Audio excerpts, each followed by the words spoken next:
un breve cambio palco prima di ascoltare il prossimo ospite che io impiegherò e vorrei sfruttare per andare adesso a farti spiegare in maniera diciamo corretta in italiano quello che io in qualche modo così in maniera un po' strampalata ho voluto dire a proposito di questo senza casa, senza cosa. Maurizio Cilli, sei appena tornato diciamo da questa triennale, hai incontrato un sacco di artisti, ti ho visto anche carico perché ti vedo contento di questa esperienza e anche dell'accoglienza milanese, però adesso per il pubblico qui, sia quello qui in sala che quello magari a casa che ci ascolta, velocemente, da che cosa è partita questa tua diciamo riflessione, queste tue domande?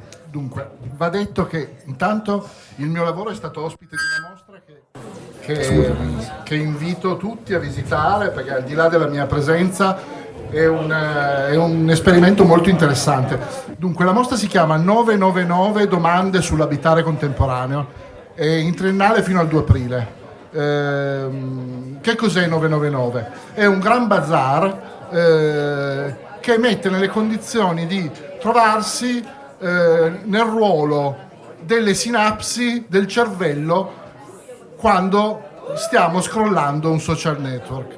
Cioè, è come trovarsi in un mercato che ci piace, dove ci piace andare a fare la spesa, ma improvvisamente ci troviamo davanti a delle bancarelle sulle quali non sappiamo cosa si vende.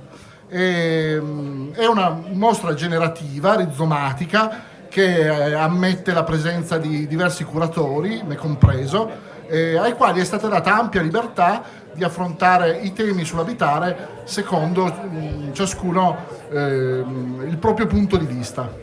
Diciamo, se posso inserirvi, il tuo modo di affrontare il tema dell'abitare è stato quasi diciamo una sorta di rovesciamento, un disabitare, se posso dire così. Allora, io in una situazione nella quale prendeva forza un'idea della casa del futuro legata soprattutto al mondo digitale, al mondo dei maker, al mondo dell'autocostruzione, al mondo di come il digitale sta trasformando, pensiamo alle questioni della domotica, il fatto di poter accendere il forno dalla palestra, mettere l'acqua a bollire mentre si sale in ascensore, ecco. Pensate a questo mondo qua, io sono entrato un po' più a gamba tesa e ho proposto a Stefano Mirti, che ha avuto la clemenza di invitarmi a fare questa riflessione.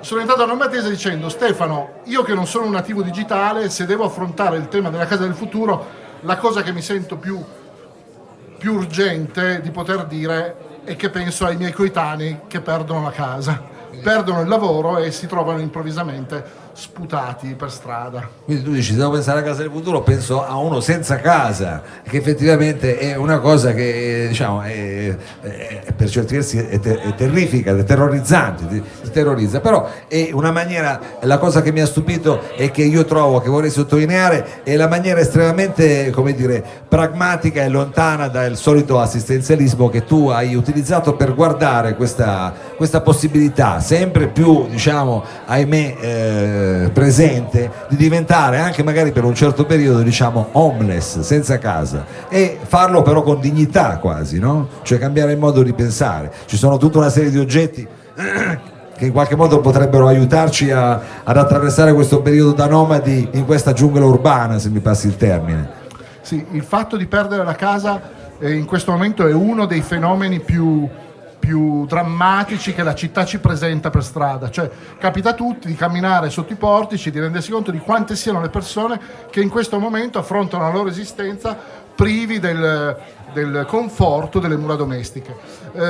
Io ho provato ad affrontare il tema non da solo, intanto ho pensato di affrontare il tema entrando dal mio modo di vedere le cose, spostando uno sguardo che è legato alle convenzioni, immaginando che con il contributo di moltissimi artisti che ho invitato durante queste poche settimane in cui sono stato residente in triennale, peraltro saluto qui Fanny e Daria, che sono stati fra i primi ospiti della mia residenza, li ringrazio moltissimo perché siete stati veramente molto preziosi per me. Ecco, detto questo, ci sono anche dei video che raccontano sulla tua pagina Facebook, ricordiamo, andate sulla pagina di Maurizio Cilli, ci sono tutti una serie di video che raccontano diciamo gli episodi che hanno anche caratterizzato questa tua residenza e che raccontano anche per certi versi questo tuo progetto, no? Sulla mia pagina Facebook ho costruito un diario giornaliero della mia della mia esperienza in triennale, e quindi è possibile raccogliere tutte le testimonianze e i temi che sono stati affrontati con gli ospiti che mi hanno aiutato in questa riflessione. Il tentativo è stato quello di offrire un punto di vista e uno sguardo diverso, spostare lo sguardo, privarlo delle convenzioni e soprattutto della retorica che c'è intorno a questo tema. Bisogna rendersi conto di una cosa, che è un fenomeno che viene criminalizzato e che di fatto ci pone nella condizione di fare uno scarto. Dobbiamo pensare che viviamo in una società che non ammette ai primi articoli della Costituzione il fatto che la casa sia un diritto inalienabile. Questo deve essere inaccettabile. Questo è inaccettabile, e devo dire che il tuo lavoro ci fa anche guardare le cose in un altro modo. Adesso tu hai preparato una brevissima clip che chiaramente in radio funzionerà tantissimo perché si sentiranno soltanto i rumori, ma questa è un'operazione quasi data che facciamo, però per chi è invece qui che ci sta guardando potrebbe essere utile. Poi chiaramente immagino che si possa poi trovare eventualmente sulla tua pagina Facebook e quant'altro. Scusa, dice Andrea, ti vogliamo chiedere se ti puoi spostare un attimo che mandiamo una clip, poi ti facciamo una presentazione che manco a Sanremo. Una clip? Una clip, allora attenzione, rifacciamo che c'è anche l'audio, se possiamo rimandare, noi abbiamo dei potenti mezzi. Una clip dove tu brevemente ci fai vedere quelli che sono, diciamo, anche gli oggetti che si sono inseriti. Una parte degli oggetti. Poi spiegherò. Allora attenzione, senza casa, senza cosa, abbiamo la clip in esclusiva. Attenzione, 1, 2, vai, 2.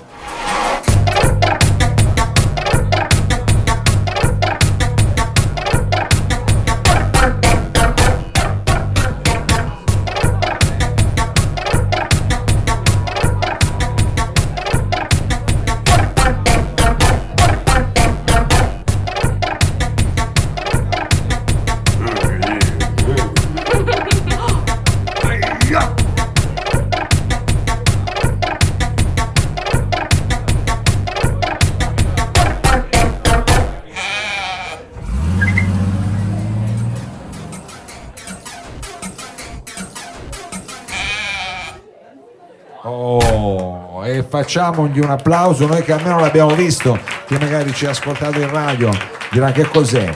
Questo, detto così in maniera prosaica, è anche il video per la campagna di crowdfunding, la raccolta fondi per la pubblicazione che è imminente, diciamo, di questa tua esperienza, se non ho capito male. Ci proviamo. Intanto va detto che il video è opera dei Prop, che sono un collettivo milanese. Ringrazio Pierluigi Anselmi che ha accettato la sfida di fare. Lui per la mostra 999 ha prodotto insieme ai Prop circa 700, se non sbaglio, piccole clip che si trovano sulla pagina Instagram della mostra. Questo è un video speciale, diverso dagli altri, che lui ha voluto donare a questo progetto.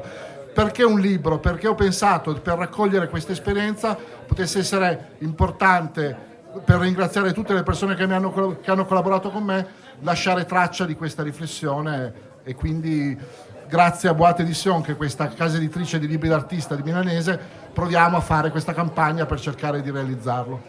Chiaramente noi ti sponsorizziamo il più possibile e anzi ti aspettiamo quando sarà pronto il libro. Sì, è un'anteprima assoluta, è la prima volta che lo presento in pubblico. Tra credo un paio di giorni partirà la campagna su Produzioni dal Basso e speriamo.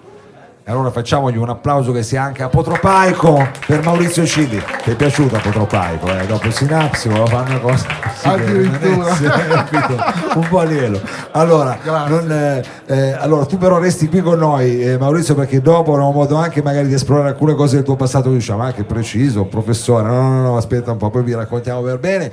Adesso un breve cambio palco e poi avremo gli ultimi artisti, si può staccare, gli ultimi artisti questa sera. Io però durante il cambio palco, giusto così, visto che ho di fianco qui a me appunto Maurizio Cilli, io giustamente devo anche ringraziarti, nel senso che poi quando abbiamo cominciato con l'associazione Corto abbiamo avuto anche il piacere di lavorare insieme, perché tu all'epoca gestivi uno dei locali lasciamo dire, più chic, il primo locale chic che c'è stato diciamo a Murazzi di un certo tipo, che era il Beach, però stiamo parlando di 10-15 anni fa, forse, dico bene? 2000, quindi fate voi conto 18, che siamo... una vita fa, 18 anni fa. Una vita fa, quindi anche per te, diciamo, vedere i Murazzi così è una cosa che preferisci non guardarli più, ecco. Beh, non è piacevole, è un'altra città, cosa dire? Cosa dire? C'è una tanta malinconia, però, perché non si vede niente di nuovo, diciamo, è stato cancellato quello che c'era prima, però. No, devo dire una cosa, stasera questa situazione mi fa pensare che spesso si pensa che la città sia cambiata e che non esista più quell'energia creativa, indipendente, che in qualche modo abbiamo vissuto in quel periodo, no? Negli anni 90. Certo. In realtà questa è una città che continua, anche se in pochi se ne accorgono e in pochi la osservano, continua a manifestarsi per quello che è sempre stata. Certo, oggi è più difficile, se si pensa che tutte le politiche che guardano alla possibilità di costruire un nuovo paradigma, una visione, una città che ha perso le proprie fabbriche, che sta cercando una dimensione economica diversa, eccetera, a mio modo di vedere sta commettendo l'errore di pensare che la cultura attraverso delle forme di turismo possa generare dei benefici di un'economia stabile che crea impresa. Questo non succede. Allora che la città era forse più povera e che quei pochi contributi che c'erano a disposizione della cultura venivano distribuiti, le forze indipendenti potevano trovare voce. Oggi questo è un po' più difficile. È vero, adesso lo faccio io un attimo, voglio fare questioni tecniche, poi quelli verdi devo mettere io, ma lo so io. Allora, Mauro, adesso noi dobbiamo, adesso qua si trasforma il palco, diventa una band. C'è una band, loro hanno già, diciamo, noi abbiamo avuto il piacere di sentirli un po' di tempo fa, so che sono abbastanza, diciamo, tosti. Pestano. Beh, ci vuole. Tu, diciamo, all'epoca eravamo un po' più sulla genere dance, però tu non è che hai solo ascoltato, diciamo. Eravamo nella fase in cui la musica approcciava il mondo digitale, cioè quella è stata una fase nella quale incominciavano ad esserci dei modi di produrre musica attraverso l'elettronica. Questo si è manifestato in modo immediato in città, cioè questa è stata una città che ha risposto immediatamente a queste nuove forme di linguaggio, eccetera. Esisteva una scena che aveva bisogno di spazi, aveva bisogno di club per manifestarsi, e quindi la mia esperienza allora, quella di aprire 2 club, tutte e 2 con questa connotazione forte legata all'elettronica, il Doxoma ai Docs e The Beach ai Murazzi, arrivava proprio dal piacere intanto di ascoltare quel tipo di musica, perché insomma, di scoprire queste nuove, ma soprattutto offrire una scena interessante con le giuste tecnologie, col giusto modo di offrire quel tipo di suono. Con le giuste tecnologie, anzi io devo spezzare una lancia a tuo favore, perché mi ricordo che all'epoca a The Beach avevamo tipo non mi ricordo quanti schermi, e stiamo parlando di 18 anni fa, ma 5 o 6, era una regia video. C'era una regia video fantastica, c'era un sistema per cui si riusciva ad ottenere un'unica immagine da 4 proiettori diversi per una lunghezza di circa 22 metri. Era una cosa, mi ricordo anche io, veramente sontuosa. Adesso, diciamo, l'ultima cosa che ti chiedo, anche perché lì ormai le chitarre fra un po' cracchiano, mi sembra che però di spazi oggi a Torino ce ne siano, o almeno forse non ci sono più quelli che mi ricordavo io, ma mi sembra che comunque ci sia un po' una carenza da questo punto di vista. Ma allora, in questo momento, a mio modo di vedere, c'è troppa poca professionalità da parte di chi lavora nell'intrattenimento dei locali, eccetera. Cioè, è molto facile in questo momento cavalcare l'onda del cibo, quasi tutti offrono in maniera anche un po' scontata, ripetitiva, più o meno le stesse formule.